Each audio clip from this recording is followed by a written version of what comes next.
Атаев, үш бақытым. Ең бірінші бақытым халқым менің, соған берер ойнамның алтын кенін. Ол бар болса мен бармын, қорғалмаймын, қымбатырақ, алтынырақ нарқым менің. Ал екінші бақытым тілім менің, таш жүректі тілім мен, тілім дедім. Кей-кейде дүниеде түңілсем де, қасиетті тілімнен түңілмедім. Бақытым бар үшінші отан деген, Құдай деген кім десе отан дерем. От сөнген жалғанда жан барсың ба, ойланбай ақ елдағы отау менен. Түтін түзет, өз өрбіп, көгере бер, немерелер, көбейсін шөберелер.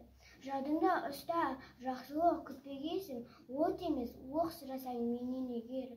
Үш бірдей бақытым бар алақанда, мені бұндай бақытым жаратар ма? Үш күн нұрын төгеді аспанымнан, Атырау, Алтай, Арқа, Алатауға.